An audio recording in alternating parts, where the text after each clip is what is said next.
વર્ષા ઋતુ મુદ્દાઓ પ્રસ્તાવના વર્ષાનું સ્વાગત અષાઢ મહિનામાં મેઘરાજાની સવારી શ્રાવણ મહિનામાં મેઘરાજાની ઝરમર વાતાવરણ રમણીય અને કમનીય ઉપસંહાર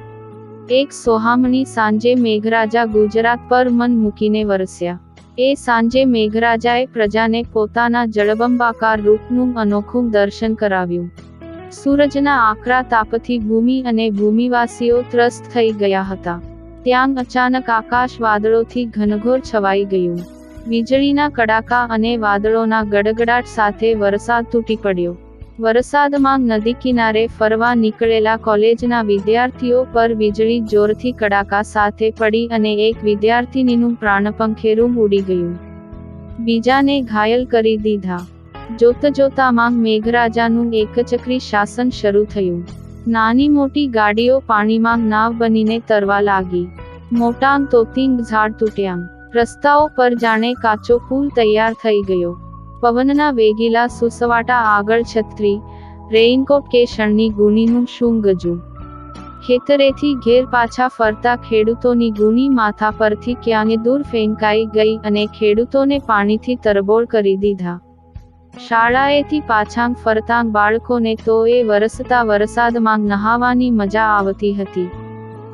કામધંધેથી ઘેર જઈ રહેલા માણસોની હાલત કફોડી થઈ ગઈ ટેલિફોનો કહ્યા વગર હડતાલ પર ઉતરી ગયા ઠેર ઠેર મોબાઈલ નેટવર્ક પણ ઠપ થઈ ગયા આથી કુટુંબીજનો ચિંતામાં પડી ગયા નીચલા વિસ્તારના કેટલાય ઘરોમાં મેઘરાજાની અતિ મહેર ભારે પડી ગઈ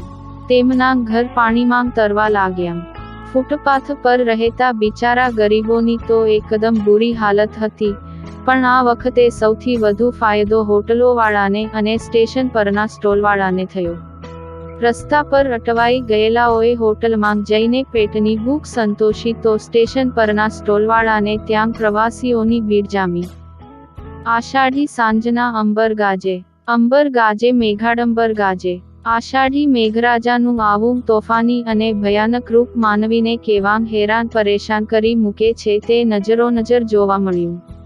પણ આજ મેઘરાજા ઝરમર વરસે ત્યારે વાતાવરણ શીતળ થઈ જાય છે